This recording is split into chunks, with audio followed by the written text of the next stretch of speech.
If you're not on social media, you are not capitalizing on one of the single best ways to interact with clients or customers and build new ones. We do everything except for needing the client for about 4 hours each month and a half, which is a very doable thing because everyone we work with is a super busy business owner. They don't have time to do the research, do the studying, film every single day, taking chunks out of their day. And social media is a full-time job. Come up with a solution to a problem that you have and you'll be in business forever. Can you look at a channel and just be like, that's managed? 100%. Yeah, we're like, okay, well, they got a good team, or, ooh, they got the right idea, but it's not quite there yet. So yeah, you could definitely tell. Educational institutions are teaching this now. I think it's East Carolina University. I've heard about this. Yeah. I do believe they successfully negotiated a contract for Mr. Beast to teach students at East Carolina University. He was going to create an entire program, teach them how to go viral, all these other things. I'm a huge believer in no matter what you're doing, education kind of is the unlock to the next thing. As far as barrier to entry, you don't really need a degree. You don't need, to study. You could technically just consume a lot and know what's doing good and then duplicate it for whatever it is that you're doing. That makes it a very easy career to get started in. How are you going about the whole AI intervention into social media management? AI is a tool as of now, but then also AI is not good enough yet. Everything that AI is doing, they can get rid of like millions of jobs. So I look at career spaces all the time and they're all like, no, it's really maximizing. It's going to make our employees more efficient. I'm like, sure, the remaining employees. People connect with people. Right? It's difficult for me to have any kind of emotions towards a Pepsi can. So a Pepsi can on social media doesn't do well. That's why generally you see like Red Bull, they're creating experiences that they don't even mention the can, right? And so their social media does very well. Why? Because people are skydiving off a blimp as it goes by the moon, like just crazy stuff. Yeah. People consume that and see a brand, right? TikTok just got sued because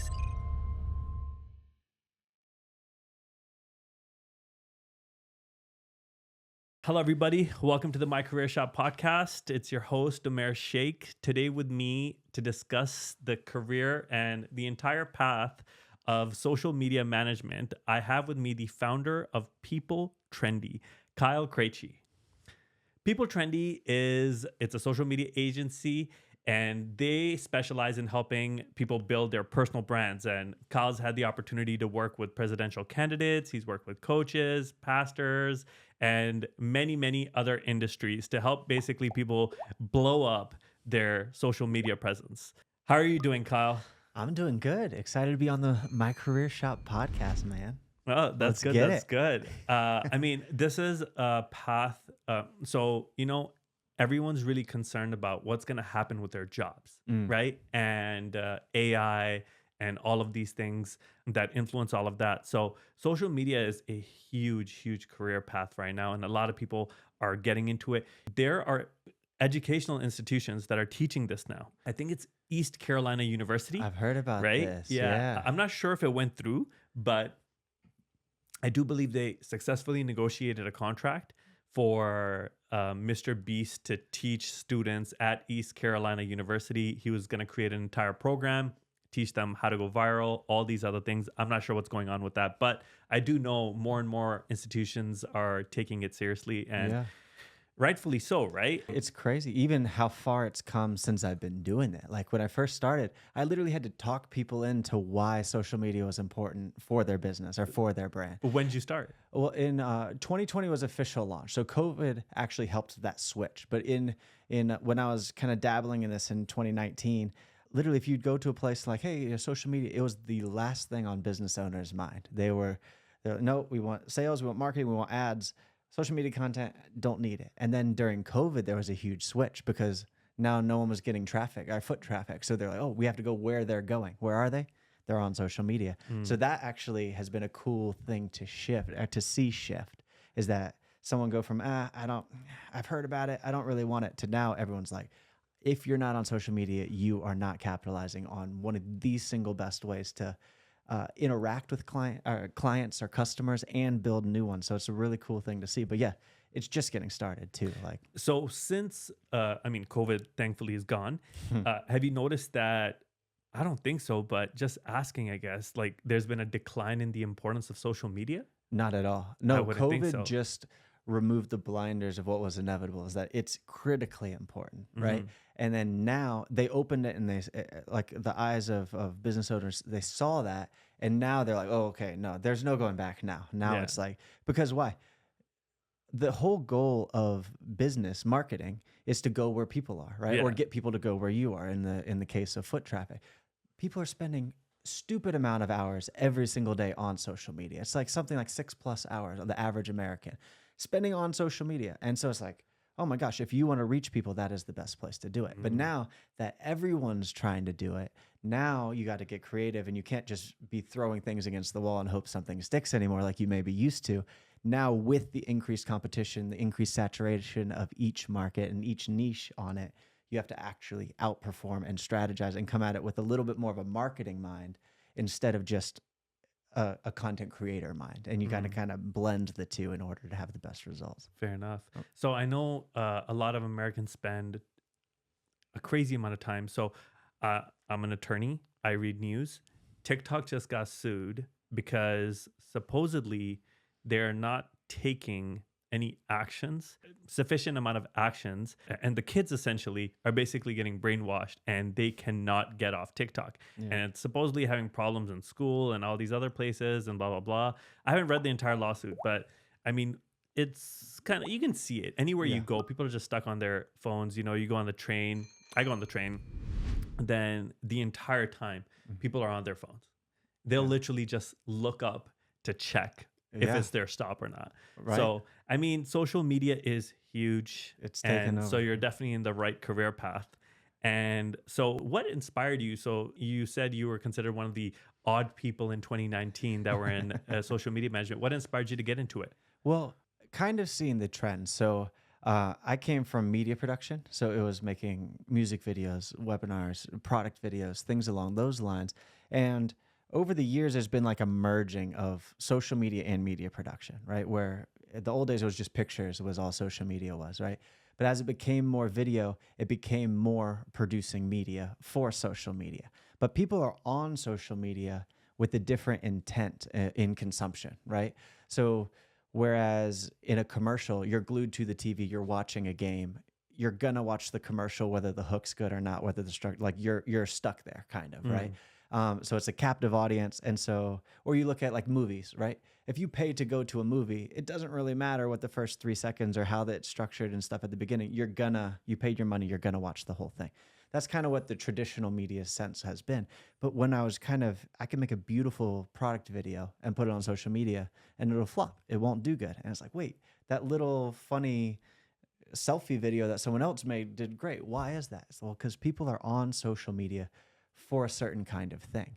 And so in order to have stuff that works better, you have to kind of reverse engineer what are people looking for, right? And giving it to them. And then structure matters differently. How you story tell, how you relay information. It's like, okay, what are people on the platform for, and what are you giving them? And if there's a disconnect, you're gonna not be doing very good. We work mostly with experts and personal brands, right? A problem that a lot of experts run into is they want to teach the way they want to teach as opposed to teach in a way that others want to learn, right? For instance, say I had a 1,000-page book on how to go viral on social media, how to build a good brand, every secret that you possibly need. And I was like, hey, read this. It's going to give you so much value. You're going to learn a whole lot. And you're like, I don't like to read, or I don't have time. I work. I have many other books on my list. I'm not going to read No, read. Like, if I'm trying to force you the way I want to teach, how much better is it if I'm like, okay, I will have that for the people who like to read, but also you have the long form podcast for people who like conversations and they want passive consumption. Then you have the short form for people that don't have time. They just want, you know what I'm saying? Now, when you can do that, you're kind of giving people what they're looking for as opposed to what you want to give them. And then that's kind of the secret of where it is. So yeah, so in shifting from media to, okay, well, actually, what do people want to consume? How do I keep their attention? How do I choose a topic that people are interested in to start with? And then as we started seeing this, it's like, okay, this is what's performing a whole lot better. But again, we were a little bit early, right? Like as far as the market, most business owners didn't know, that was the last thought on their plate. COVID happens, shut down, and then everyone's like, this is what we need. And so it's kind of just a perfect blending together of, you know, what we were launching at the time and with what the market was requesting. So did you, I know you started your own business. Did you ever just randomly manage other social media accounts before that? No, it was making kind of one-off or packaged videos. So sometimes we make videos for social media for people, but again, it was media videos that they put on social media. It wasn't necessarily tailored for that. My wife did. She was social media manager, so she is an influencer. She's been an influencer for 9 years or something like that. So it was kind of like her combination of knowledge with social media, with mine with media production. When we got together, we kind of merged that and then kind of best of both worlds and then scaled it up, and it's grown ever since. Match then. made in heaven. Come on, man. That's good. So that's your journey in. So you obviously work around social media managers. Mhm. I know we discussed that, you know, other institutions are starting to create this into like an academic program, but I'm under the impression there's no requirements for you to become a social media manager. Like I can go tomorrow and freelance as a social media manager, correct? Pretty much. And so that's something that also adds freedom, but it also adds complication because literally anyone with a phone can be a social media manager. But then there's levels to it of how deep and how good and how results driven you can be, right? So yes, as far as barrier to entry, you don't really need a degree. You don't need, to study. You could technically just consume a lot and know what's doing good and then duplicate it for whatever it is that you're doing. So that makes it a very easy career to get started in. But then there's levels to the game as well. So it's like, okay, in the traditional education format, no, you don't need something to get started. However, I'm a huge believer in no matter what you're doing, education kind of is the unlock to the next thing of like the more expertise you could have around marketing, as you could have around storytelling, communications, things along those lines do translate very well to social media. Because it's not just a matter of making a visual that gives a result. And the more you can do that, the better, kind of the higher up you can go. So you would say it's more a skill-based thing rather than, if you have marketing skills, you have storytelling skills, but you need to know so much tech too, right? Yes. So yeah. And so if you're coming from someone who's like, I don't like social media, I'm never on it, you're at a significant disadvantage, right? Because that's a for you. Yeah. Oh yeah, 100%. And if you're looking to start a career in social media management, find one of those people. But it's not like a wide open, anyone can start, as in you don't need any skills or any talent, right? But it's an intuitive thing. And because social media is designed to kind of appeal to the masses and give the masses what they want, if you're consuming it a whole lot, you can kind of get a knack for, okay, these actually kind of videos perform the best. These subjects, oh, this is a trend that's going on. Oh, you know what I'm saying? When you can read it. And so actually consumption, I would say, is a great form of education in this instance, because you're it's very trend based. And a lot of people actually don't like that aspect because they're like, I'm a creator. I need my own unique flair and spin, and the way if anyone else has touched the subject, I can't make a video. It's like, well, no, it's actually very a trend-based platform. So it's very much what is working, how do I put my spin on it and my lens and duplicate it. So I do think consumption is a really good education tool in order to at least get started and rolling to be effective. So is that where the name of your company came from? People Trendy? Yeah.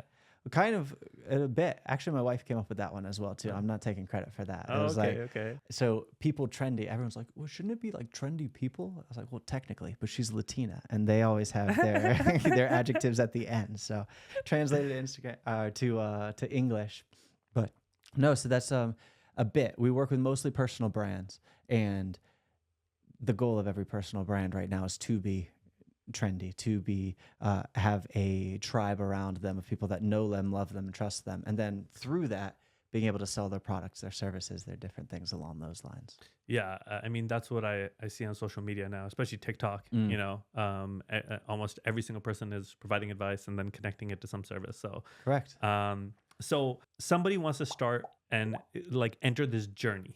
What would you tell Joe, Samantha, whoever is looking to try to actually become a social media manager? What would you tell them? Like right now, all they know how to do is consume social media, but they want to actually embark on this career path. Yeah. Right. So you mentioned, having marketing skills and all these other things. That's a lot of stuff that you just threw. Like having marketing skills is not easy, right? Having, you have to go get a marketing job, this and that.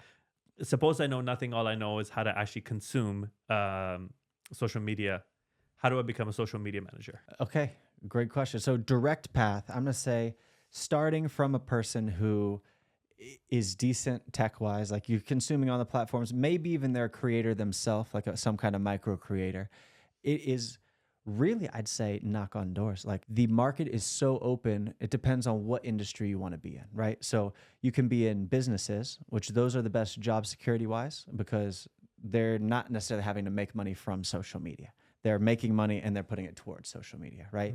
So that's a good one to just get started. Because then again, too, it's difficult to make a brand blow up and be huge. Why? Because people connect with people, right? It's difficult for me to have, any kind of emotions towards a Pepsi can, right? So a Pepsi can on social media doesn't do well. That's why generally you see like Red Bull, they're creating experiences that they don't even mention the can, right? And so their social media does very well. Why? Because people are skydiving off a blimp that as it goes by the moon, like just crazy stuff. Yeah. People consume that and see a brand, right?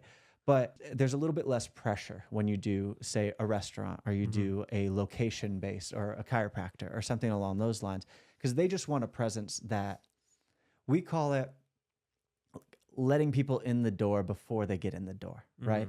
Nowadays, I have 1,000 chiropractic options. And so people are Googling, and it used to be websites that people would go to first. And so if you had a good website, a good communication, good video, that was the one they're going to. Now people are going to TikTok and they're going to Instagram even before that. Yeah. So in order to create content to where people are seen and visible there, I think that's a great place to start. But that's actually getting that job. Correct. Right? So how do I, like when I knock on that door, what skills do I need to have to say that, hey, I can manage your accounts for you? Right. Like, what does that look like? So I guess let's start first. What do social media managers do? Because I mean, like, what does managing an account entail? Let me put it into sections because, again, it's so wide open and it's so new to where you kind of can carve your own path in between a few different things, right? The primary thing that the traditional social media manager will do is create content for a brand, right? So if I'm a restaurant, you're the one, filming some videos and editing them together. You're taking pictures, maybe making some graphics out of it. In a traditional sense, that's kind of it, right? So in order to start with that, it literally is you have a decent amount of skills. Maybe you can show some examples of your work. But as far as a lot of people, if you see that they don't currently have a presence, you really just pitch them on it. And now, like we talked about, since COVID, people do know it's important, but maybe they haven't started with that, right? So if you're looking to get a job in social media, get started and then grow from there, which I do recommend people do, it's a lot easier to increase your skills when you're actively doing it, right? So that would kind of be the first thing. It's like, if you're decent making some kind of content, you have some kind of examples of your work, or you can give some free work. Maybe you say, hey, I'm going to come in, let me do content.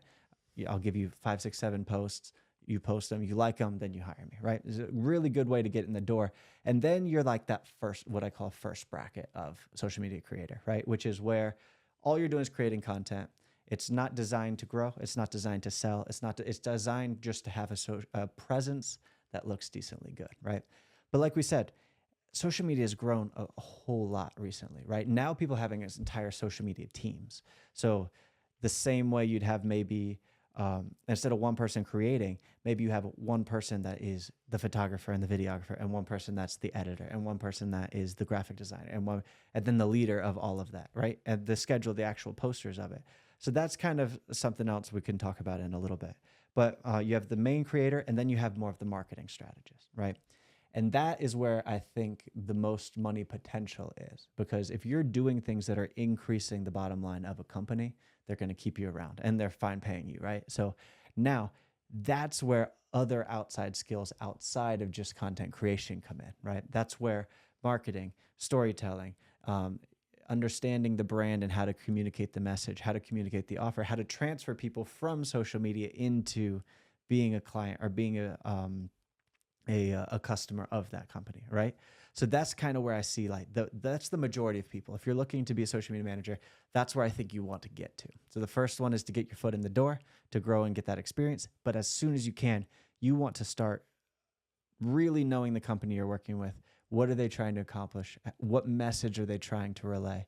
And then how do you create fun content around that you can just direct eyeballs to that? That's my favorite thing about social media management is like every brand, every customer, or every client, they have some kind of contribution they're giving to the world, right? The beauty of capitalism is unless you are providing value, you're not going to be making any money, right? Yeah. So everyone that you're working for, they do have a message, a product that in theory should be making the world a better place, right? And you are kind of a mouthpiece for that, at least digitally, right? How do you structure it? How do you take their sales pitch or their offer and put it in a fun way that people are actually wanting to consume it? And so that's a really cool thing. And then the better you can get at that, the more talk about job security or increased pay or starting to get a little bit more of an elite bracket. That's kind of where you go in here because you're not just a social media anymore. You're a marketer that uses social media as the tool. So to me, it sounds like this is more of a team thing because how does one person do everything, right? So because I've worked with other social media managers and to be honest, they suck, right? In the sense that I shouldn't say they suck. Like you have to give social media quite a bit of time in order to see the results. But I've noticed that they only do like one aspect of it, right? And so it seems like there's so many roles that are involved in order for like social media to work for you, right? Like you were mentioning that there's editing, there's obviously the marketing side, the strategy side, all of that. So why don't we talk about that? What are the roles that, if you're one person, how many hats do you have to wear? That's a great question. And so base level hat is content creation. But again, there's levels to that, right? Like you can do it on a phone where you just get a little clip and put some text on it. Let's just do that. Okay. Let's just go on. What are the things that you have to do? Like, so you need to know how to create content. Correct. Right. And so let's not get into the tools that we like how to, because somebody that has a budget for it, they'll buy a 10K camera. Sure. And, it'll already have a mic built in and all these other things, blah, blah, blah. Whereas if you're starting off, I've seen people do pretty good jobs with just their phone. Right. So, and it depends on the brand you're trying to build too. So for instance, a lot of bigger brands, they actually want to look more relatable, right? So a lot of, and we say like, if you're small, look big. If you're big, you look relatable and normal. Does that like, for instance, people talk about The Rock's social media and people are like, man, it's so cool. He just pulls out his phone, no team. He just talks. And it's like, yes, because he's like the elite of the elite. Right. And people saying, oh, he's just a normal dude, or he's at the gym, or that is actually very beneficial to letting people behind the scenes of normally I'm a superhero on screen and I'm not, I'm an actual dude. Like that's a big thing. But if I just pulled out and started talking, like no one cares. Right. So you want to produce higher in order to be like, hey, no, oh, he's actually got a pocket. Oh, that's good. If he's got that much quality, he's kind of, it's perception is reality kind of a thing too, right? But going to what you were saying, like, okay, a lot of people, yes, can get by with just a phone, right?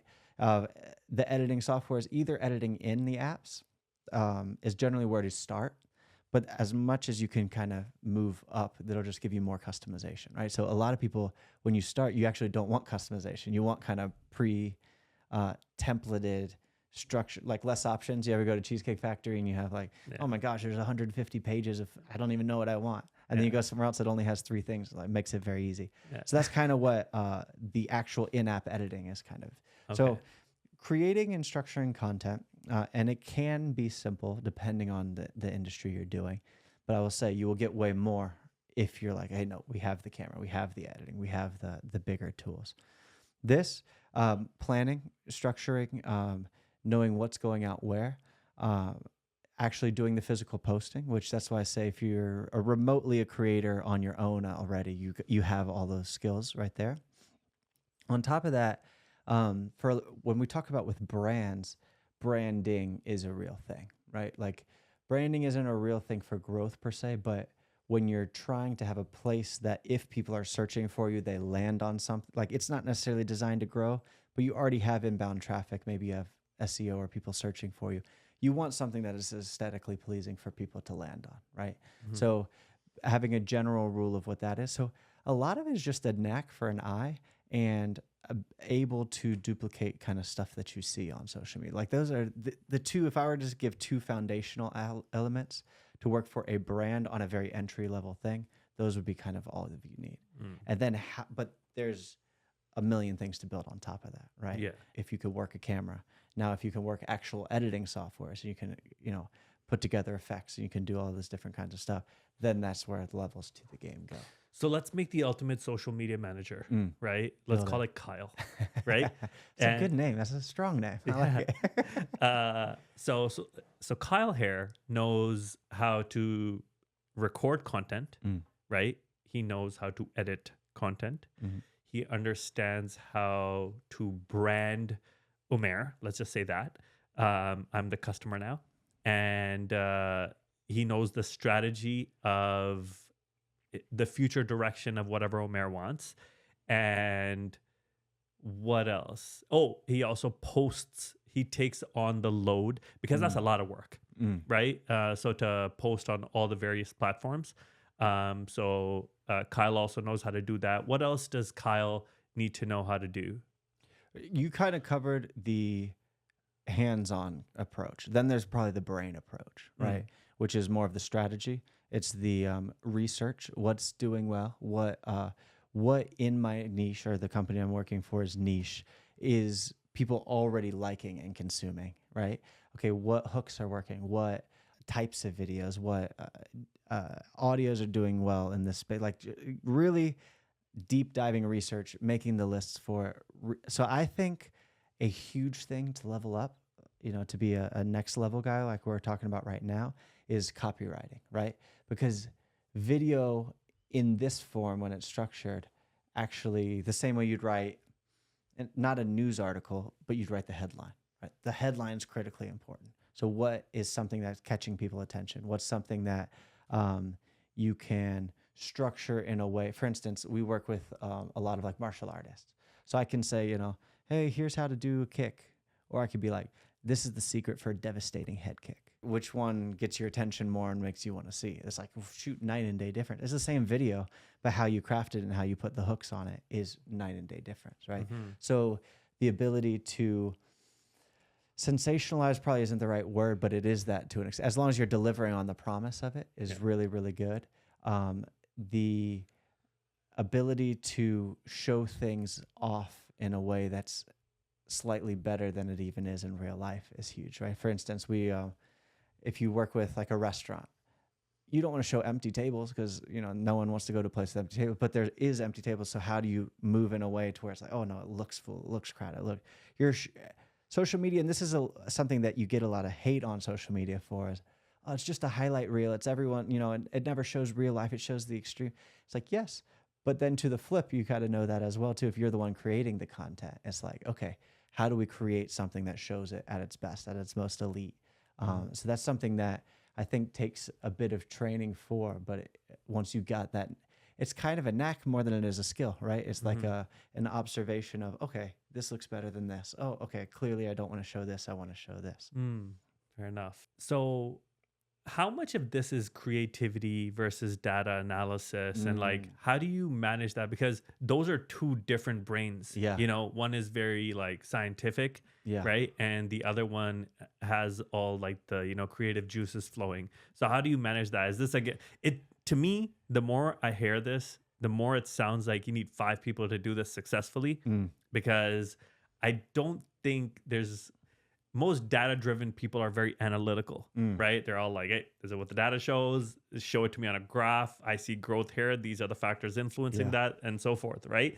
And then when you talk to creative people, not to say that they lack that altogether, but they don't give it the same weight. That's a right? great And point. so how do you balance that? Because you need both, right? Yeah. So that's a great question. Yeah. I see a lot of problems actually with creatives in making content when it's for a purpose, right? Why? Because social media was just a creative outlet. Like whatever you think, or you could have a fun idea and you can make it happen. A lot of times nowadays, as algorithms launch, right? What are algorithms? Are they data or creative? I was like, well, algorithms are data, right? So when creatives try to do something and they're like, oh, I have a random idea and I have this, like, it's a little all over the place to where the algorithms data can't really pick up on something. So what we generally say is a foundation of data, and you kind of create hallways of creativity inside of that, right? What do I mean by that? you can't just go on whims because creativity ebbs and flows, right? So sometimes you're feeling creative, sometimes you're not feeling creative. Well, on social media, if you wait till you're feeling creative, you've gone through a slump of not feeling creative. You haven't created anything, and now it's too inconsistent to grow or to be effective, right? Also, creativity is difficult to scale.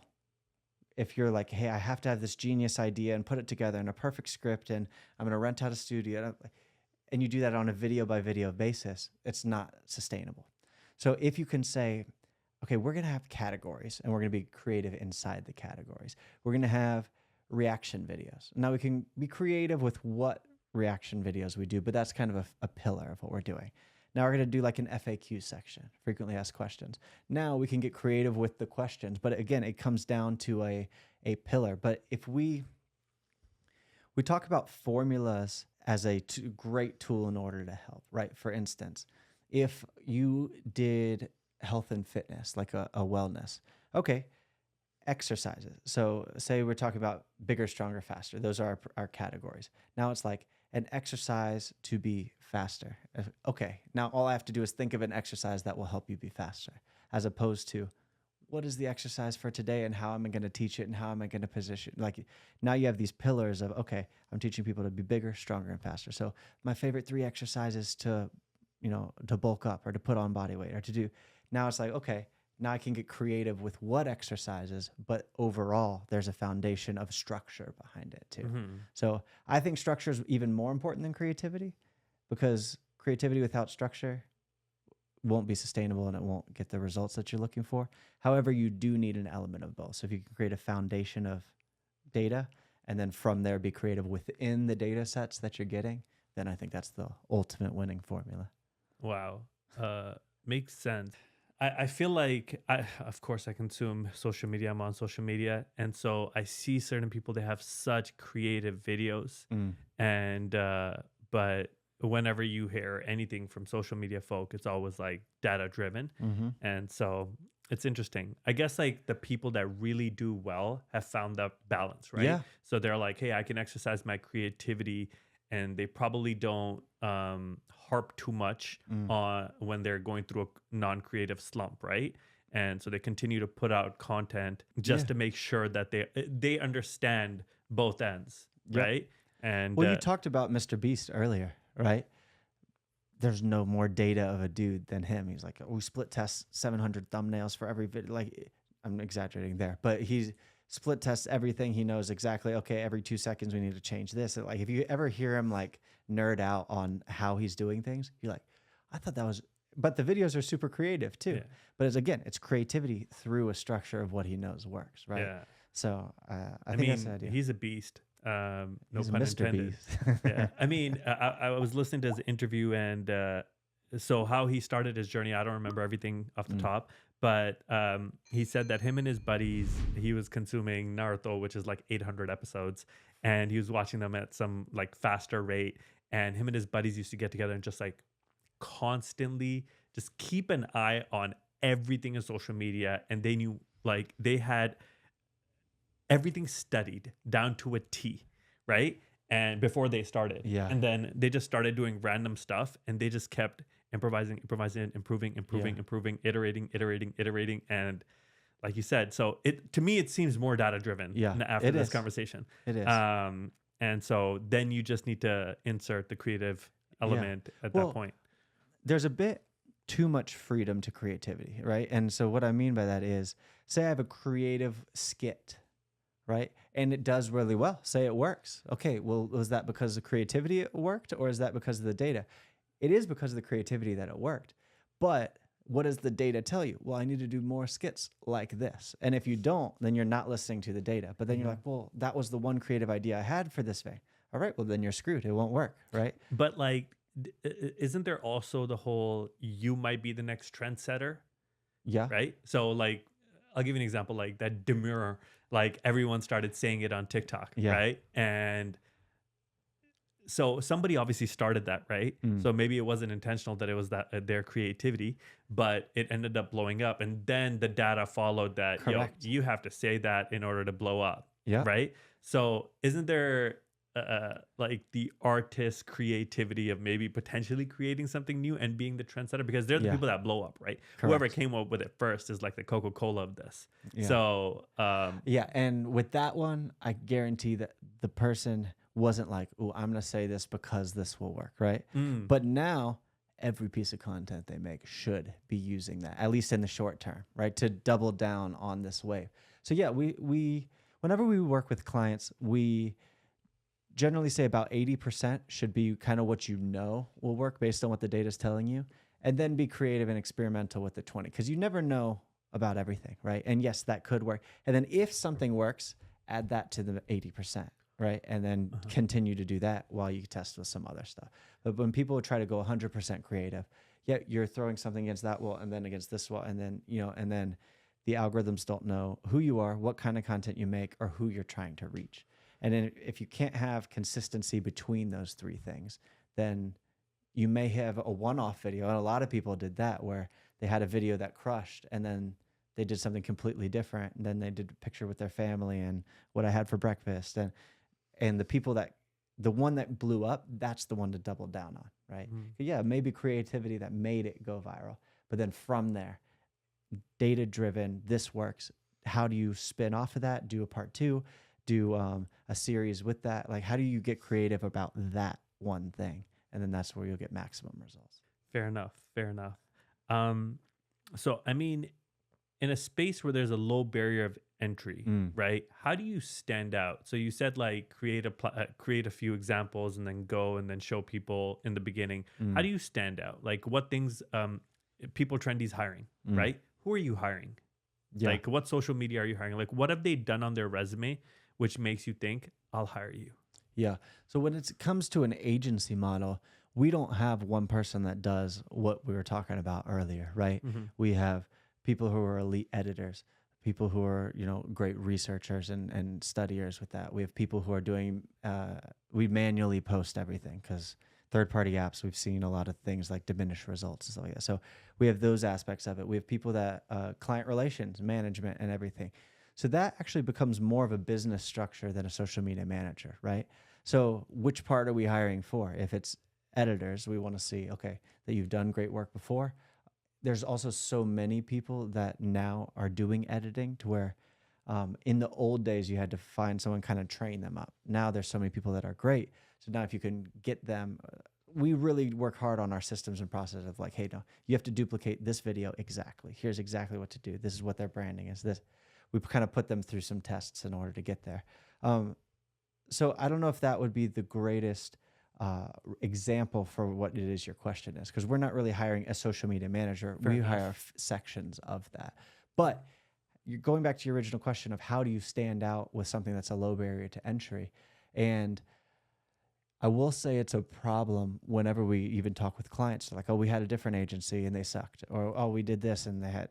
So eventually results speak for themselves, right? And so if you can say, hey, this is my previous work. We worked with this person and they got this result. That's exactly where you want to get to. So where we were talking about earlier, get your foot in the door. Like go find somewhere, get the skills and get the examples, or do something for free for someone so they can see that you are competent and you know what it is that you're doing. That's the first thing. But then from there, if you want to get elite, like we talked about, there's 6-7 different skills that the better you can get each one of those, the higher level that you are, right? For instance, if someone's doing something and they don't understand, lighting or a camera versus a phone or things along those lines, if you can do that, instantly you're in another level than people who don't have that, right? It's just skill stacking. So I know content, I know how to duplicate it. Okay, now I also know cameras, I also know lighting, I also know audio, I know structure, and I don't just edit an app, I also edit in an editing platform. Boom, you can see night and day the difference with that. Okay, now I also know sales, I know storytelling, I know how to craft it. I see your brand, I see who your avatar is, and this is the research of what they're actually consuming. You know what I'm saying? Now it's just skill stacking of, okay, it gets to the point where people will tell, right? People are like, okay, that is a different league than what this is. And especially when results are attached. Can you look at a channel and just be like, that's managed? 100%. Oh, Yeah, we're okay. like, okay, well, they got a good team, or ooh, they got the right idea, but it's not quite there yet. Yeah. So yeah, you could definitely tell. You can tell people. However, the fun part is like, okay, shoot, they're AIing their videos right now, and Yeah. that's an interesting new kind of area. I there. tried AI. So there's so many tools. What are you seeing? I used Opus. I think it was called Opus Opus Clips. clips, yeah. Right. So I have a long form podcast. You're on it right now. Yeah. And so You don't say. so I went to Opus Clip.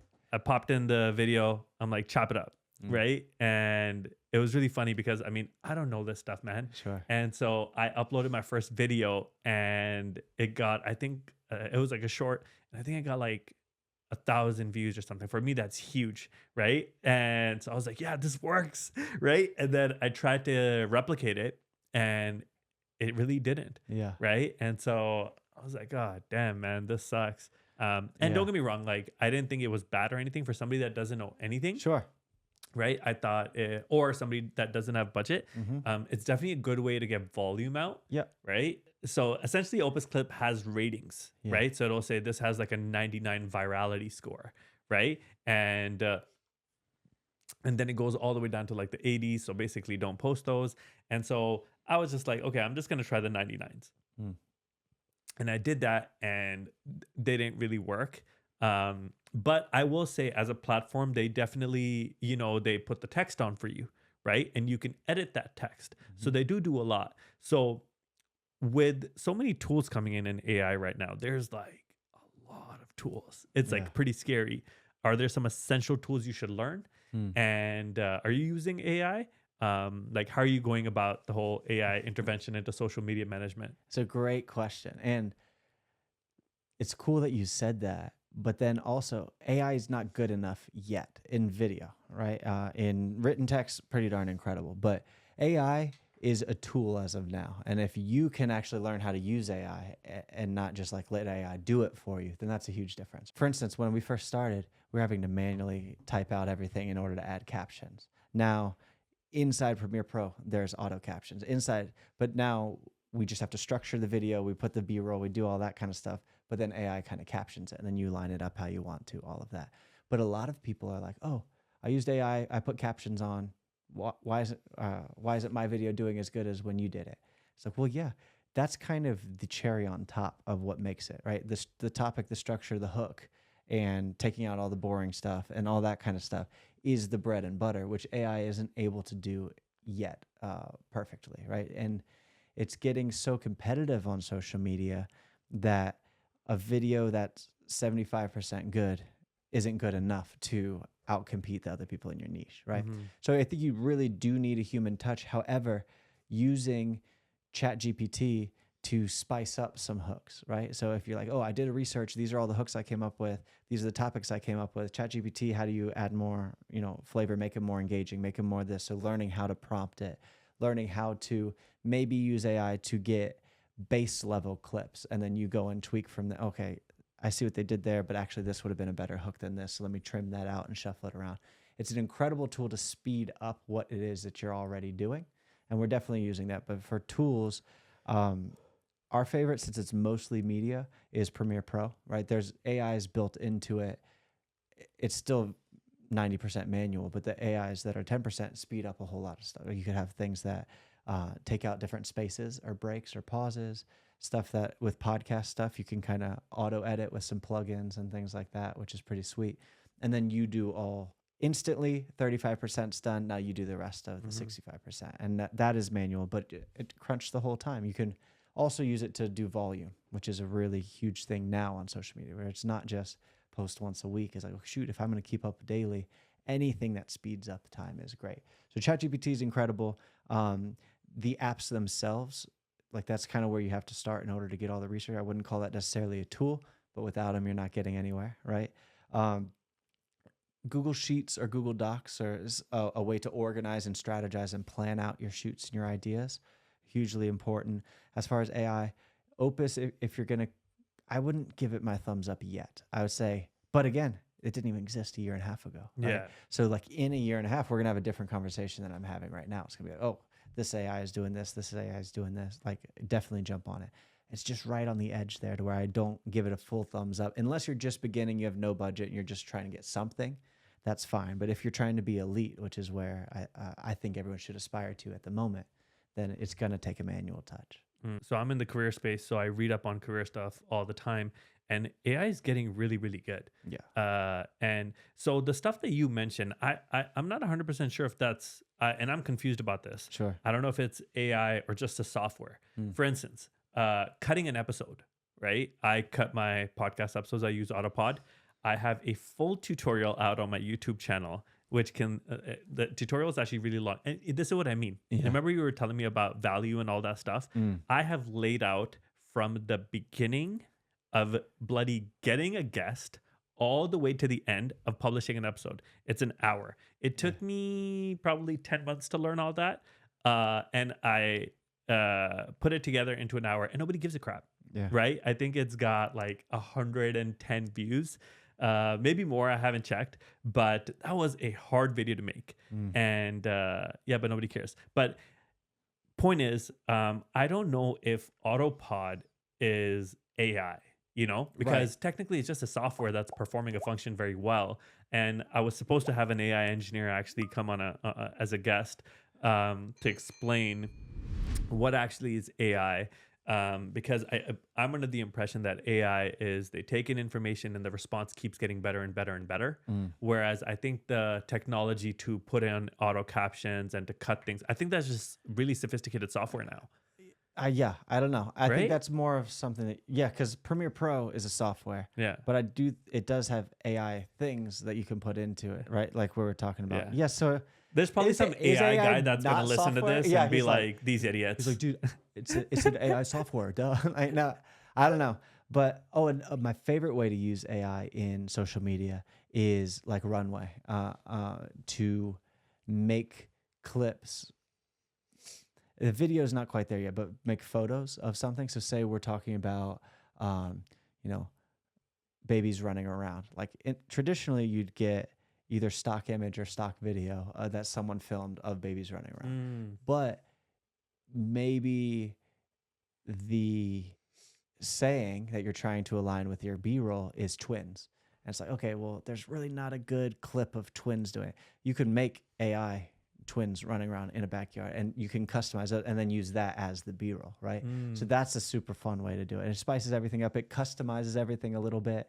Or, having someone, it's like, if you're stuck at sea and it's raining, it's like, there's really no B-roll that you can find that's someone stuck at sea, right? So but if you make an AI image of it, then that's a cool way to bring customization and AI into what it is you're doing.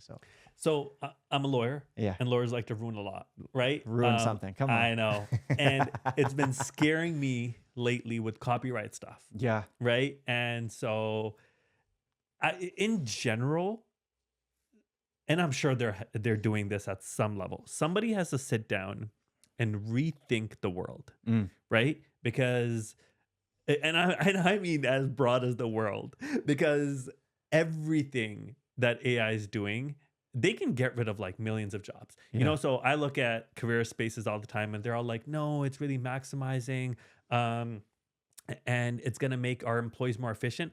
I'm like, sure, the remaining employees, right? And it's like AI does his job so well that if there was like 10 of whatever profession, 3 of them will now be needed for just supervisory things to make sure that the AI actually performed its function well. Yeah. Right. And so anyways, one of the major things that they need to think about, and they are thinking about this, and I think they are getting sued about this, OpenAI, is copyright. Yeah. And so I don't know how they're doing it and what they're doing, because obviously they're taking stuff and they're editing it and modifying it. And it just, I think OpenAI just gets data and then it can manipulate it in a manner that nothing else can yet. But AI is getting crazy. We were just up filming in Boston. I forget the name of the company, but they're one of the top AI music production apps, right? And it's literally, you can type in, hey, write me a song about, the Himalayas. My love is like the Himalayas, or something like that. Like something weird or obscure or something. I want it to be in this style, female vocals, very groovy, chill for the summer. Unbelievable. Like, and then you could customize it from there, but literally instantly. Or you could import a song and say, turn this into a rock song. and it completely takes the exact same song but changes it over. So like, but there's a huge thing, and it's similar to what it is you're saying, where if you use Taylor Swift's vocal to program AI to make something, and then you give it the prompt, make it sound like Taylor Swift is singing this song. You know what I'm saying? It's not her voice, but her voice programmed it. So where's the copyright line? And I don't think it quite exists yet. So this is going to be a multi-year, I think, play out for written, for video, for photo, for audio. Yeah. And it's literally, like you said, reinventing the world. Everything is new. Yeah. And I think there's going to be a lot of lawsuits. Oh, yeah. And the lawsuits will tell us what the new law is. Yep. No, that's true. They're going to get sued. They're going to get sued. Everyone's going to get sued. Yep. And then we'll figure something out after 10 years of lawsuits. That is how everything does work. Yeah. But as far as people like losing their jobs to AI, yes, it's a fact. But also, like, people said the same thing about the internet. Yeah. Right? So new opportunities will arise, new jobs that we don't even know what the heck it is, right? Yeah. And so as familiar with AI as you can get, I think the more advantage you'll have, right? Yeah. For instance, ChatGPT is great, but ChatGPT from someone who's a very talented prompter and knows exactly how to communicate it and where to structure in order to get the best out of ChatGPT, they're miles beyond even people who are, yes, you can just say, write me a script about X, but write me a script and this is the feeling I want it to have in the structure kind of like this. Okay, make it a little bit more moody, make it dark, make it like the more you can go deeper and have a full conversation with it, way more you'll get out of it. So yeah, definitely the better you can get with it, the better you'll be poised for this new economy, for this new job market that's going to be opening. But I'm not too worried because yes, I mean, there's no more horses and buggies, but cars opened up a whole bunch of different jobs, and I see it the same with the internet, and I see it happening here as well. Yeah, I think it has to. It has to, right? I mean, we can't just all be sitting, chilling, and just letting AI do everything. Yeah, I mean, anything is possible. I'd get bored. But let's see. Let's get back to social media management. So social media management is you manage so many different accounts, right?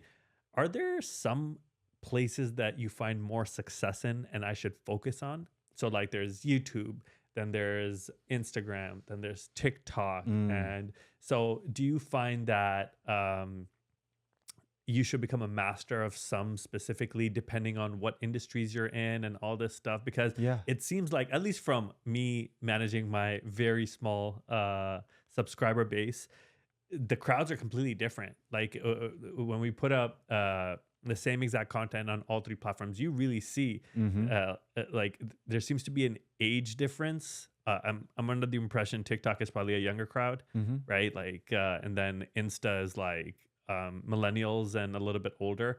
And then I don't know what YouTube is. YouTube is just crazy competitive, I'm guessing. But that's just what I think. What do you think aspiring social media managers should focus on, or should they just focus on everything and know everything? Yeah, that's a great question. And I think it depends it varies depending on what company you're working for, what their goals are, right? So in an ideal world, you have at least a general knowledge of all of it, right? However, I'm a huge fan no matter what you're doing. The more you can master it, the better you can be, the higher you can charge, all of that stuff. So right now, it depends what the goal is. Is the goal growth? Is the goal just branding? Is the goal going deeper in a relationship with current clients? And you don't really care about the too much about new ones. It's more about, I know I want a community that's tight knit and all of that stuff.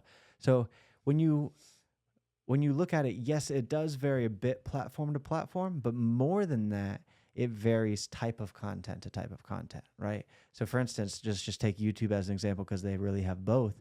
You have your long form videos. You have kind of medium form videos, right? Like long form would be podcasts, hour plus. Then you have medium, anywhere between, I would say, 3 minutes to 20 minutes, right? And then you have your short form, which is anything sub 1 minute. I just saw YouTube is increasing it to not just be 1 minute, it's going up to 3 minutes. So anything sub for shorts. So that's pretty cool. Really? Yeah. Wow. So it's about freaking time. Like, it's funny because all the platforms are kind of copying each other. Yeah. So it's like TikTok allowed that. TikTok allowed it. Yeah. But then TikTok was short form, then Instagram did Reels, and then Yeah. Facebook's like, wait, we could do Reels Wasn't too. it Insta first? Insta did Reels, then TikTok came about. Not Instagram did video Yeah. first, right? So yes, but Like then 30 seconds, I think. And then Vine came too, and then they disappeared. Vine was before. Then Yeah. Instagram added video, Oh, and okay. just Vine just like, you know what, we're done. Yeah. And then, but TikTok, would I say they kind of started viral short form video that goes beyond your audience. Yeah. Right. Before that, That's true. Instagram had video, but you're only showing your Yeah. audience. You have 1,000 followers, you have 1 million followers. Your followers are Yeah. seeing what you're doing. Now, Reels and TikTok and YouTube Shorts, they go beyond your audience. So it's interest based now. Yeah. And TikTok really kind of started and founded that, to where, you scroll, now it's your For You page, which is things that we think you'll like. And maybe it has some people you're following in it, but it's just content. And now everyone's like, oh, okay, the algorithms know you like skateboarding videos. We're going to show you great skateboarding videos. So as a creator, if you create great skateboarding videos, you're kind of getting distributed through that algorithm, whether people follow you or not, right? And that's kind of what everyone's copying right now from a short form standpoint. And so in order to grow, oh, great, I can master a kind of content that all the algorithms are pushing beyond your followers, right? Pretty darn cool. But now you go more of a long form or photos or stories, right? Instagram stories, for example. Only your followers are really seeing that, right? Sometimes they'll push it beyond, but as a general rule, your followers and your community is seeing that. So if you can master, okay, how do we get them to engage? How do we get them to click the links? How do we get them to engage in the polls and share our stories and the behind the scenes and get to know more like the human aspect? You can be a little bit more organic with those. Now, you know what I'm saying? Like now it's different kinds of content for different results that you're looking for. Or a podcast, you're looking for passive consumption. I can walk the dog and listen to your podcast. I can do dishes. I can be driving. I can't be driving and watching a movie or watching, something that needs your full attention. So there's passive and there's active, long form and short form. And I would say it's always better to kind of master one because you get known more for that. You have more case studies for that specific thing. But they do translate really big too, right? For instance, if you want to do long form, well, making shorts out of your long form or making shorts to promote the long form is a great way to get the more eyeballs there. So generally, social media is top of funnel, which is the most eyeballs you can get. So my favorite is short form content because that's the one that they're all pushing to get that result. But yeah, I think at the beginning, specialize in something. But right now, and this might not be true forever, there's so much crossover to where it's not like, oh, you're an expert at, Instagram. Well, you probably aren't good at Facebook. It's like, no, there's so much crossover between all the platforms now that you can get a lot of bang for your buck managing across the board without having to do too much specialization across the board. In types of content, yes, but in platforms, not so much because they're all trying to do everything right now. But I feel like Facebook, because they have a different offering, so short form doesn't do as well on Facebook in comparison to obviously platforms that specialize in that. But I see it as it depends on the industry. We got some guy that we just started with 2 weeks ago, his like 6th video on Facebook hit 1 million views. Right. And so we have several people that have happened to where it's like, oh, Facebook's your best. Really? 2 guys in particular, especially if you're going like have a little bit more of an international audience. 2 guys grew over 150,000 followers on TikTok, on Facebook in a little over 6 months. Wow. Just ridiculous results. And they're outpacing their Instagram, their TikTok or whatever. So that's part of the beauty of posting cross-platform is you'll find your audience, and we call it finding your platform. For instance, if Facebook's your main platform, create content for Facebook and repurpose across the other ones. Why? Because that's the bread and butter. That's what's working. That's what you're honed in on. Same to Instagram. Instagram's doing the best. Create content for Instagram, repurpose on TikTok and everything. And that kind of allows to what you're saying. You could specialize on something, but still getting something that, crosses over and gets more opportunity to be seen. Fair enough. All right. Wow. I mean, I didn't know there was so much to social media, man. It's a lot, and it's changed like crazy. Where it used to be one person doing everything, and now very much like the people at the top are all it's teams or it's agencies. That's why we do it agency wise because 7 people can do what one person can't, right? Yeah. Or 7 people can at least do more than what one person can. So, I mean, it seems like if you want to find success in social media, you should get some other like-minded folk who have different skills, because it's unlikely that one person would have all of these, right? So I see all the teams, like all the really, really successful channels, they have a team, right? It makes sense. I mean, they have multiple recorders, right? They have multiple audio guys there. Then they have multiple Editors, editors, posters, researchers, everything. copywriters, everything. Exactly. So it seems like a team of like somewhere between 6 and 10 people can manage a channel well. Yeah. Even maybe a little bit less, but yeah. And that's at the top though too, right? But Yeah. But I don't see it much different than any career path either, right? Like say you're doing marketing for a company. Okay, there's marketing, but then there's how many levels of marketing? And then eventually you go up to where you're managing a team of marketers, and some are the editors, some are the copywriters, some are, you know what I'm saying? So this is a confusing conversation because and we discussed this before, right? So social media manager is, if you look at the role itself, right? Like just the role, not the business aspect and all the other things that you can do and how you can stand out. I see a social media manager as somebody that can take content and post it across multiple platforms, right? I think you have an agency model in which you have people. So the difference is you do the recording, you do the copywriting and do all of that. Actually, I think social media managers in general do that. But when you go online and you search for a social media manager, they're like, hey, send me your content, I'll repurpose it, right? And that's what I think of as social media manager, right? It's just that you do a lot more because you have an agency model, right? Well, what makes it so confusing is that it's early in the process, but there's stages of adoption that companies and personal brands have done, right? So for instance, someone who does not do anything on social media but knows they should, anyone can go in and just be like, hey, make some kind of content that looks aesthetically pleasing, and boom, you're in, right? Now you want to go up many levels. Now it's a team, right? It's a team of people that either work for a singular company or they work for an agency that works with most companies, right?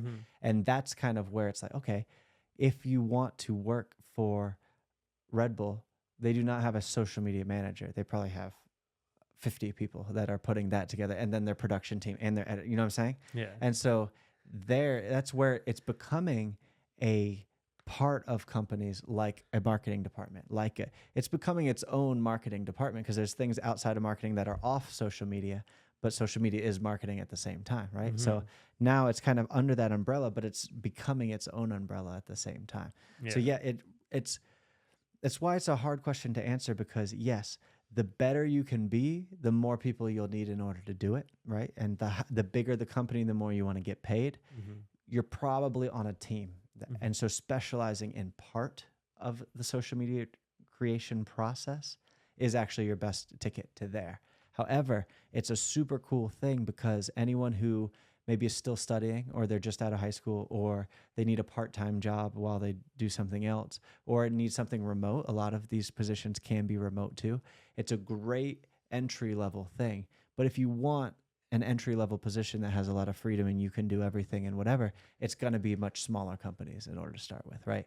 But Mechanic is just now adopting social media, whereas Red Bull adopted it a long time ago, right? So it's two different paths that you can go to. And so, yes, if you haven't started at all, just start at that first one. You're going to get so much, like we talked about, not traditional education, but hands-on from being in it. You're giving them a service that they need for where they are at, while learning higher level stuff. And then you can move up as the opportunity presents itself, as your skills increase, as your results increase, as your resume increases. And then from there, there's really no ceiling, because the ceiling keeps moving. It's moving so fast as the whole industry is growing. So one of the things that I hate about social media is posting, right? How do you, you have multiple clients. How do you plan, create, schedule content for all these different platforms? Like, how do you go about that? That's a great question. And so we were talking about creativity versus data. This is the big data part, where consistency is one of the most important aspects of social media, right? So it's the system and process to create content consistently that really is kind of a winning formula. But if every day You have to research, you have to find an idea, you have to think about it, get the outfits ready, film it, get the lighting set up, go where you're going to, like, if you're filming, editing, structuring, coming up with the idea all in one day, and you're doing that every single day, eventually you're not going to be able to maintain that. So it's very much about bulk strategy, bulk filming, bulk editing, and then the daily posting. Now you have a reservoir of, content that you can always stay ahead with, right? So for us, in order to structure this, we come up for each client with about 30 to 40 ideas. We do that through researching all the platforms, researching the niches, what currently is doing well, what hooks are working, what styles of videos are working, and then how do we spice it up and filter it through the lens of what it is that they talk about, their opinions, their stories, their expertises. How do we filter that through that? And then boom, let's make a time, and we're filming. Depending on the industry, you could film 40 plus videos in about a 4-hour span, right? So now you're like, oh shoot, we're 40 videos deep. That's over a month of content. And oftentimes the business owner is busy doing business owner things. They don't have time to dedicate daily an hour or whatever to social media. So your job as a social media expert or manager is to make sure you can maximize their time to where they can do other things that need their attention while you can take a bunch of stuff off their plate. So doing it in bulk strategy, bulk filming, and then bulk editing, now you're kind of your weapons loaded, and now you can be like, okay, we're going to strategically every day have something, and we're not playing catch up. We're not like, oh shoot, we don't have anything, what do we do tomorrow? Now you're be able to be at peace, maximize the business owner's time, and that it saves a ton of headaches. Makes sense. I mean, that is the value, because if you're saying that like so many people on social media are essentially just doing this as a secondary thing to grow their brand and then lead you to their service, then obviously you're hitting a pain point when you say, hey, I'll do this for you. Yeah. Right. So you're just giving, that's your value prop, right? It's like, minimum hey, time. You do you. Yeah.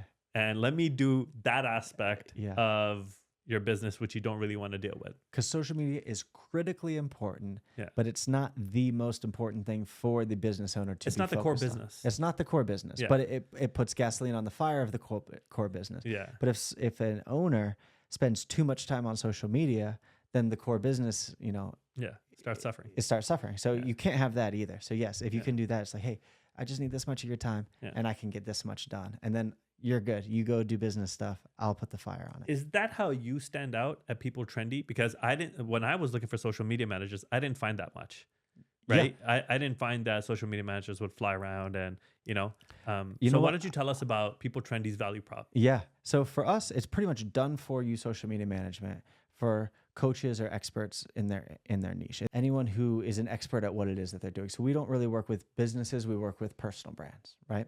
Because again, people connect with people. And so that's just kind of our main thing. So anyone who is a coach, a politician, a pastor, someone who has an expertise that we can help them craft their message in a way that does well on social media. Because in order to grow, you have to provide value, but there's 3 ways to do that. Either through entertainment, which is what like the Mr. Beast model or that kind of thing would be, through inspiration, or through education.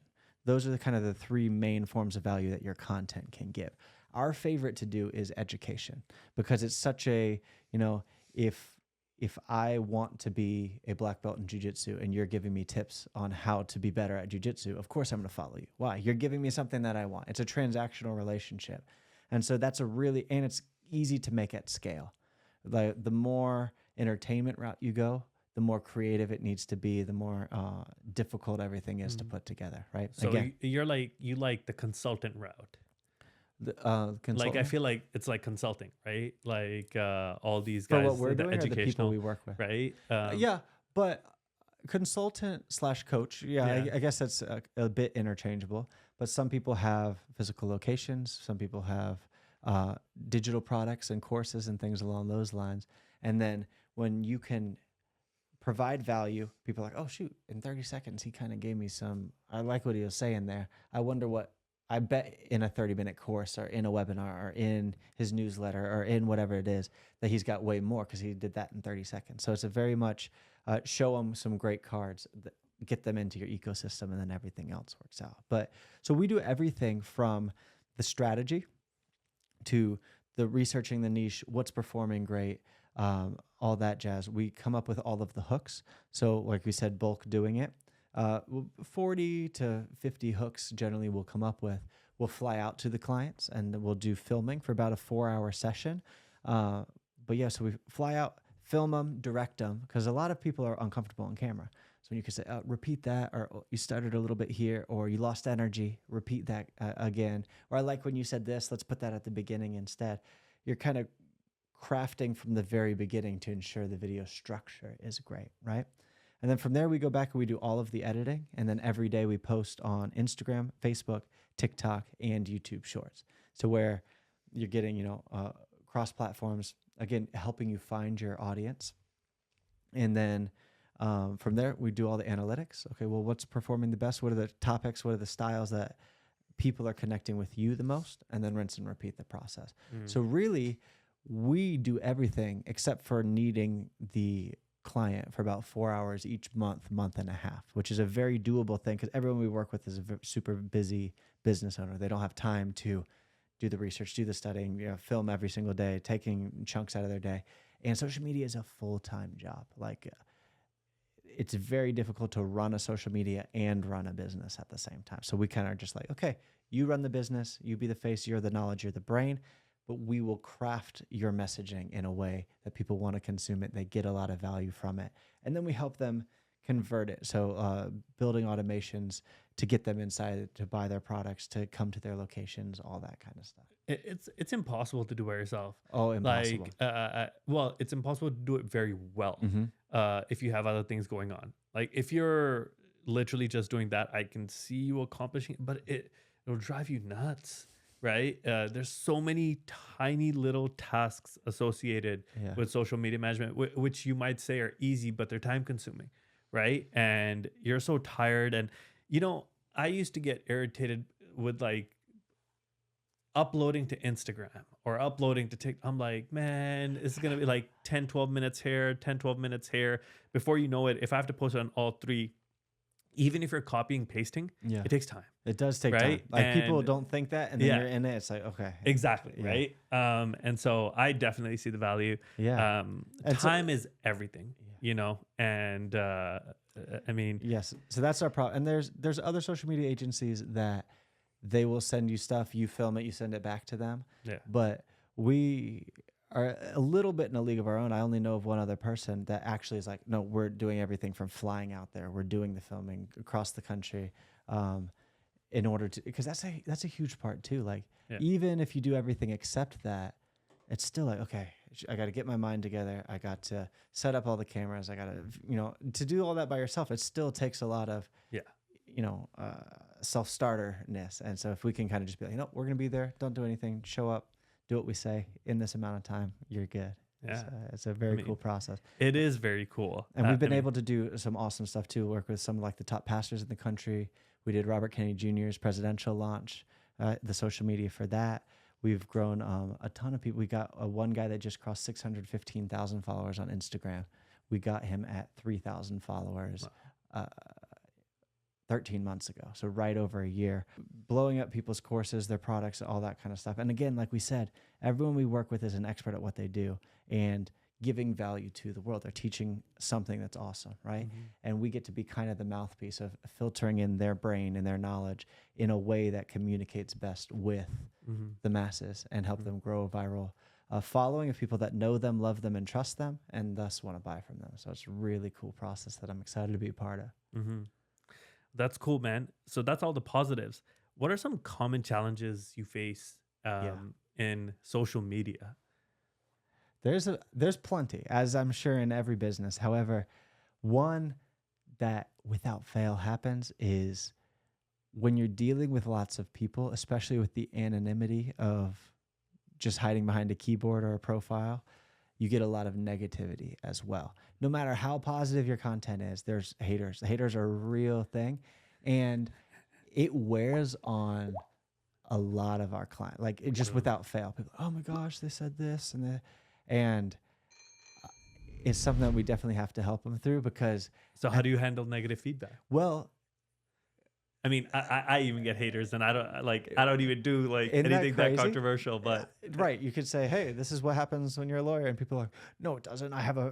It's never people who are better than you either. It's always that. So I think if you just accept that it is part of the process and it comes with the territory, that is the first to help, right? Because if you're thinking, oh, I'm going to help people, and people are like, you suck, that it kind of, one negative comment will undo 100 likes. Like likes are basically positive comments of I liked what you said, right?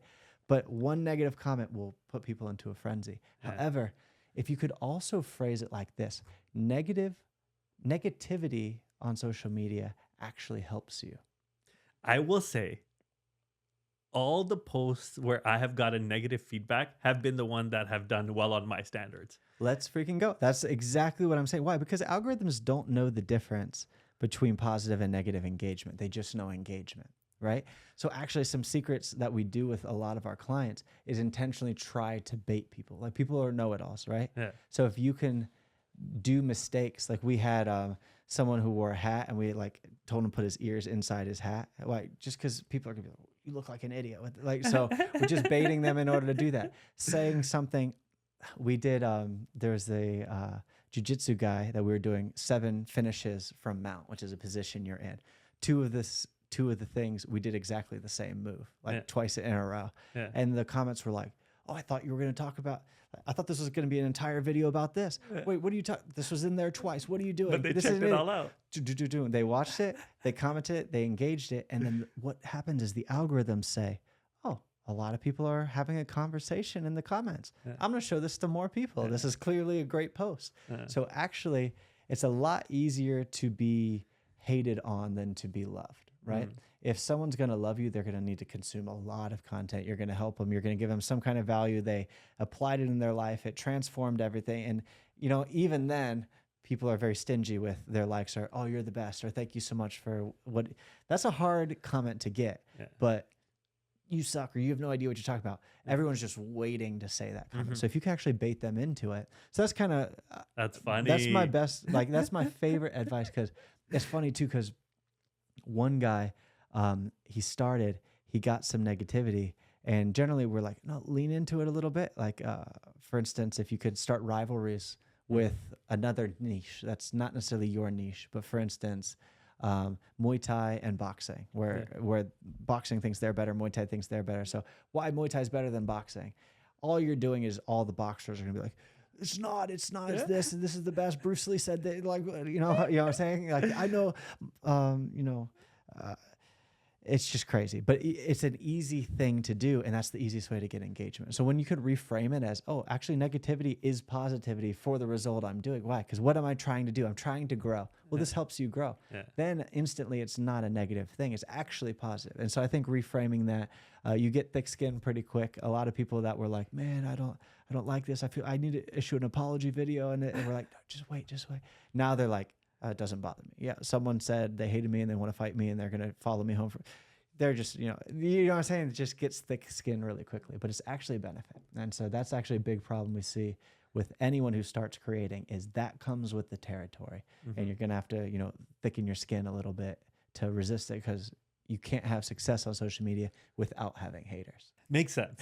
Makes sense. I mean, I've read some really funny comments. So I posted this one short where so I was interviewing a lawyer, and she mentioned this time where she went to a hospital, and the second the doctors found out that she was a lawyer, they started giving her the utmost respect.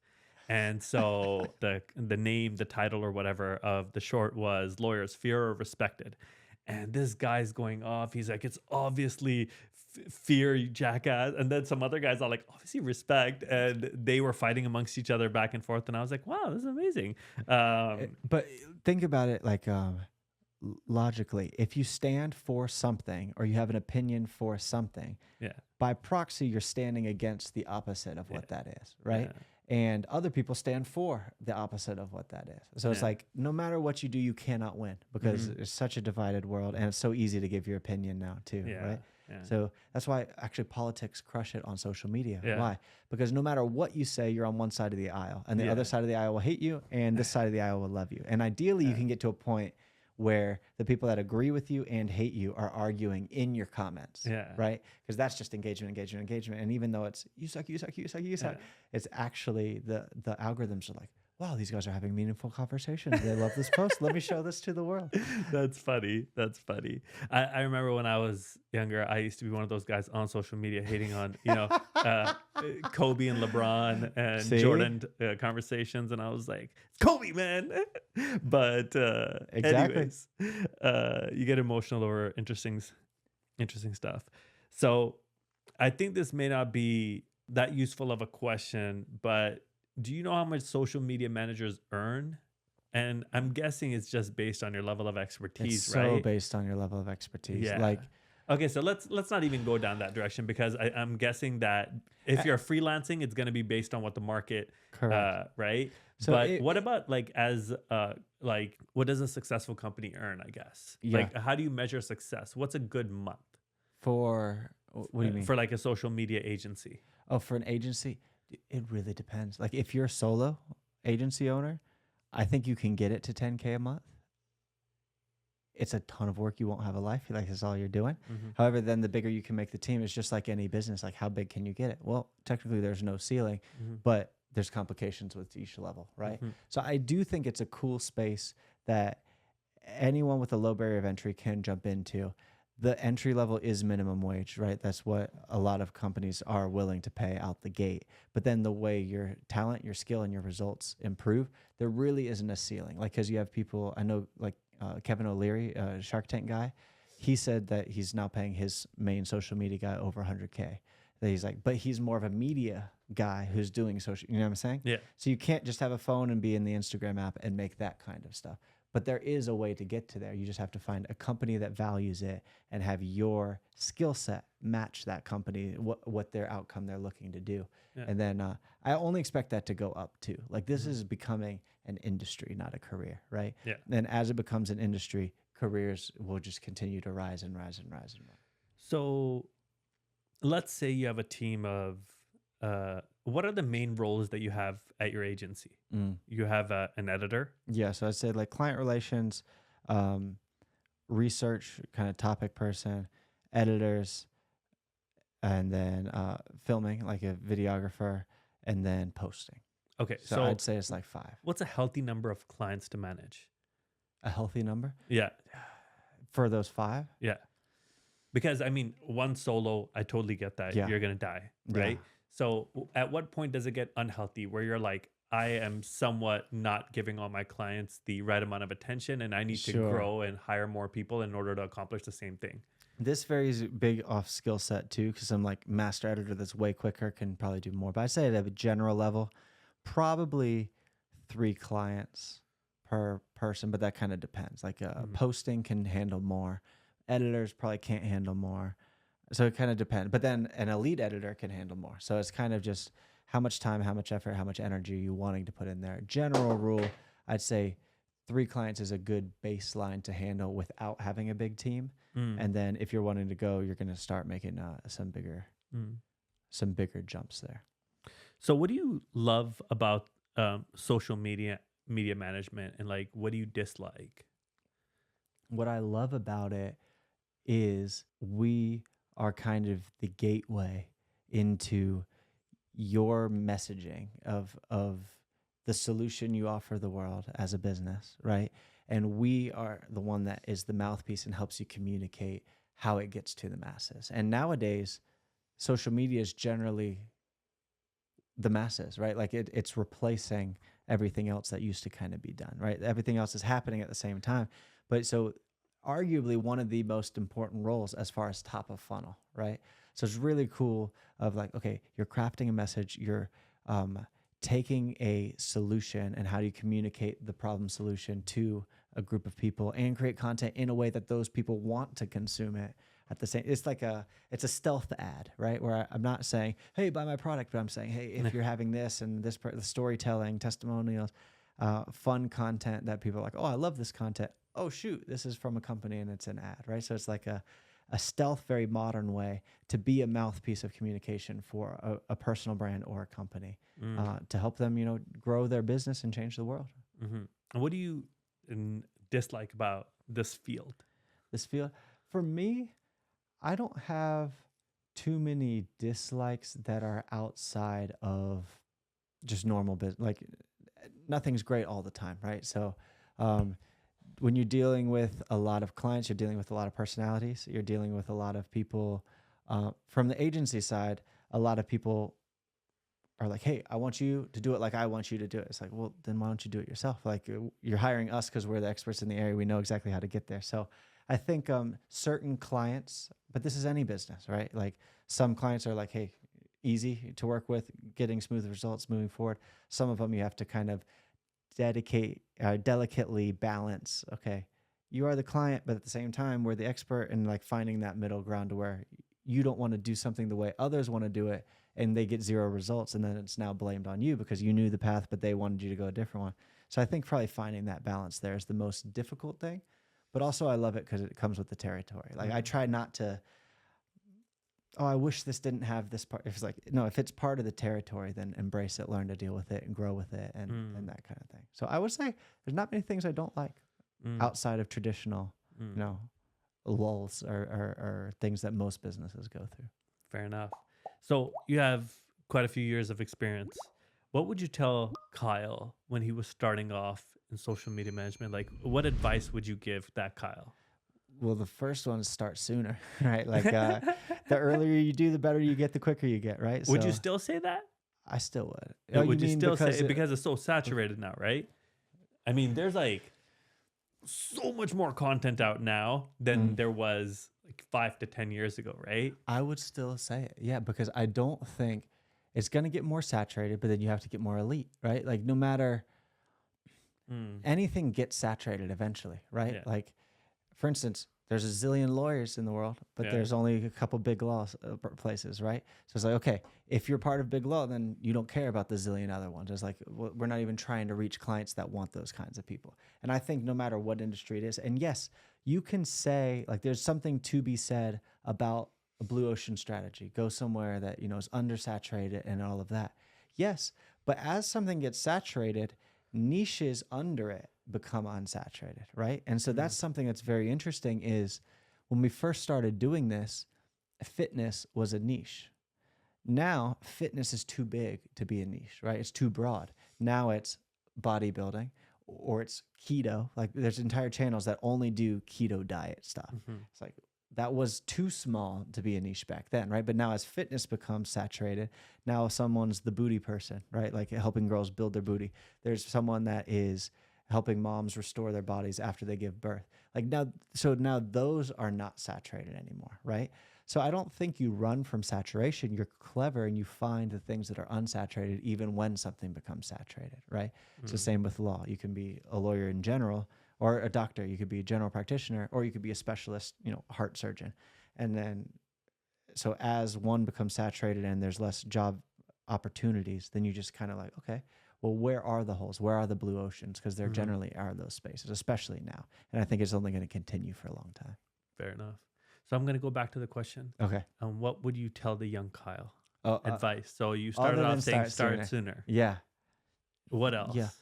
I think younger, and this advice will help, I think, anyone no matter what it is that they're doing. But I truly think education is the answer to becoming elite at whatever it is that you're doing, right? And not education in the traditional sense of like college, but how can I learn to be better and more skilled quicker, right? And I think that's kind of the sign of intelligence. If I tell you, hey, this is how you do something, and I have to tell you 15 times before you do it, hey, this is how you cook macaroni, do this, and I explain it 15 times, someone's not too intelligent. But if I explain it once and you got it right away, then, oh, that's an intelligent person, right? So how do you say, okay, what's the next skill I need to develop, or how deep do I need to go in this skill? And then it's just a matter of question of how to do that, right? Okay, I need to take this course, hire this mentor, go shadow or work for someone who's really good in this area. Same as any kind of business, right?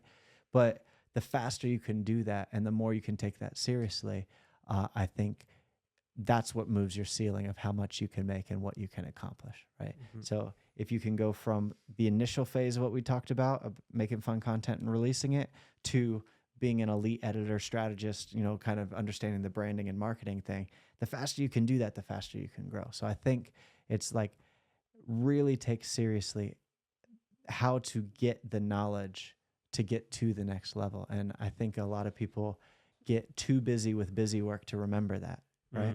So it's like, oh, I'm editing all day. I don't have time to study what the best trends are and how it's working. It's like, okay, well, how can you offload some of that work or hire someone or get someone to do a piece of it to free up to always be able to move to that next level? Yeah. So there's this book. It's called E-Myth Revisited, I think. I've read it. Right? Super good. Cool book. And it talks about that. Yeah. And I think there's the manager, the entrepreneur, and one other thought process. And everyone has this, but in different proportions, right? And the doer is always, no, I think one is the busybody, then there's the manager, and then there's the entrepreneur who's always like thinking of like all these ideas. And it seems to be like same exact problem. You have to manage each one, and just the right proportion of each expressed on a regular basis will give you good results. Whereas if you focus on either too much, you have a imbalance. But anyways, so I end all episodes by asking people, what is the best career advice that you have ever received? Wow. I think the best one, actually, my dad gave it to me. He's an entrepreneur and everything. And he told me when I was probably high school or just about to graduate, he said, if you solve a problem that you have, you'll have a baked in testimonial to whatever you're doing. You also have passion to continue because you've actually had that problem. So come up with a solution to a problem that you have, and you'll be in business forever, right? You'll be able to relate to your ideal clients, your ideal market. Hey, I had this, I solved this, you can too. So I think that's a very powerful one that's kind of shaped the way I look at things. When you look at like, oh, this is a problem, like everything you do should be, I'm solving a problem to a solution, no matter what the job is, right? Even minimum wage stuff is like, hey, we need the burger flipped and made. You're the one solving that problem. And the bigger problem you can solve, the more you can charge from, the higher up you can go. So looking at life that way and like, okay, what are problems that I have? Oh, what's the solution to this? Oh, I solved it for me. Then you can always solve it for other people. I got to say, that's got to be some of the best advice that so I've asked so many people this, right? And that's got to be some of the best advice. Well-articulated, Kyle Father. Let's go. I'll pass it out. What is the worst career advice that you've ever received? So my dad also told me. No, this, I think society talks about this one is, you're young, you got time, you'll figure it out, you'll do. And though there's an element of truth to it, I think people embrace that too much, where it's like tomorrow, when it's like, hey, talking about like the compounding interest of even your skill sets, right? The earlier you can get started and get rolling and learn and grow. And I think people should start things and then change their mind later, rather than like, I'm going to think through and make sure they're different personalities, I guess, but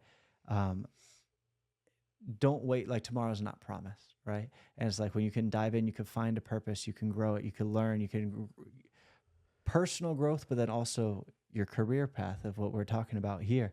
I think that's just a huge advantage you'll have on people, starting early, starting fast, and learning quickly, and kind of having that desire where it's like, it's not like, I'm going to wait till I'm 30. I'm going to wait till I'm an adult. I'm going to wait till after I have kids. No, get started, jump in. I think it's kind of counterculture recently. Like that used to be the way people are doing, but it's not like a YOLO, enjoy and then do this later. I think it's like, no, hone in, strategize, attack, have a plan, grow, and then adapt if you need to. That's interesting. So what are you saying is the trend right now? Trend in what? Like how people think about this topic? Oh, I think a lot of people are like, even like the Gary Vee thing. Oh, you're 45, you're young. There's an element of that, No, but there's no way. You miss out. That's on my life, that's man. my point. Yeah. You missed, and so like the later you do things, yeah. like I was just having this conversation the other day. there is an opportunity cost Yes. to not doing things at the right time. Yeah. Right. Like, you know, and you're right. I never looked at it that way. Yeah. The conversation of you're never too old or you're never too young. Don't get me wrong. Like, There's a I place think you for can it. still do those things. Yeah. I'm not saying like, oh, you're not married by 40. Oh yeah, it's too late. No, that's not what I'm saying. Yeah. I'm just saying that, sure, you got married at 40, you will not have the same sex drive, for instance, Mm. right? If you married a woman that was a little bit older, you won't be able to have a kid, right? There's some natural consequences as a result of delaying certain things. And Yeah. it's the same exact thing with like a business, for instance. Like you start a business at 25 and make mistakes, whereas at 40 and make mistakes, there's a very different life that you're living. Yeah. You know what I mean? So, I mean, you might have a family by the time you're 40 and try making those mistakes with the family in comparison to by yourself and nothing to lose. Yeah. Right. And so It's a huge difference. I don't think, yeah, that's amazing. That's great advice. I mean, great bad advice. Yeah. Great reversal on bad advice. Yeah. No, or I'm not ready yet. That's you're never ready. You're never ready for anything until you're kind of thrown into it, I think, too. Because even if you are ready, you don't think you are. Because the more you know, the more you Think you don't know. Like, right. Yeah. It's like, oh, man, I'm an expert. And then if you're very basic, you're like, oh, yeah, there's like 6 things that go into social media management, blah, blah, blah. And then as you do it, you're like, oh my gosh, there's levels to the editing game. Oh, there's levels to the strategy game. Oh, there's levels. Like the more you know, the more you realize you don't know. And so you never feel like you're ready. So it's like, okay, no, it's and you not. don't You're have young. time for everything. Nope. And like, that's what I learned. So, I mean, Oh, I don't know there if we you know go. this. That's like, good advice too. So I don't know anything about podcasting. Right. So when I started, I genuinely thought the same thing. I was like, this can't be that hard. Yeah. You just put Plug in a mic and talk, you right? know? And so it was really funny. The first video that I recorded, it was just me sitting over there and then another chair over there. And I wanted to connect both the mics. And it took me like 4 or 5 days on how to get the audio from the mics to the computer. Right. And because remember, I'm a lawyer, man. Like I don't know anything about audio, video. And so it was funny. I went on to Think Media, a great channel, by the way. Yeah. Think Media has an amazing channel and they help a lot. And they were telling you how to tweak your settings on your video camera. And I tried to do the manual and it does not work. Right. You need a videographer for this stuff. And we're filming on auto because that's all American accomplish. And so in episode 1, I was recording and light was coming from somewhere. Yeah. And then I'm watching the video and then the gradient keeps changing. Yeah. And I'm like, crap, man, I have to account for light too. And then you just like learn these things along the way. Right. But the sooner you start, the sooner you learn it. Yeah. Right? And the sooner you learn to outsource. Right.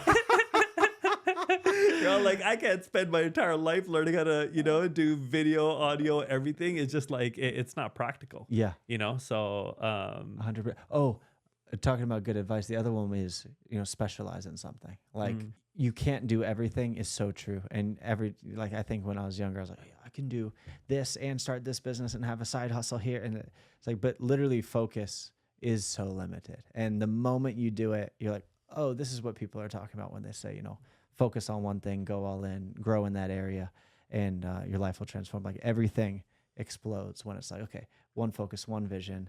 I think that's what's a powerful one too, that I fought against for a long time. But as soon as you kind of narrow down your focus, boom, there's a huge growth, a huge explosion that happens. That's cool. That's cool. Well, that was awesome, man. Really appreciate you taking the time, taking me through the entire career path and your business of social media management. I'm pretty sure a lot of people will like this because, you know, this is where it's at now. Yeah, it's so new. It's growing. If you have any interest in getting in, it's a great time to do it. It's saturated, but not compared to other job markets, right? And it's only going to adapt and grow. And so on that note, I think it's saturated, but not really. Yeah. Right. So I think it's saturated from the individualistic perspective. Sure. Like the individuals out there saying, oh, I can do social media. I can manage your accounts.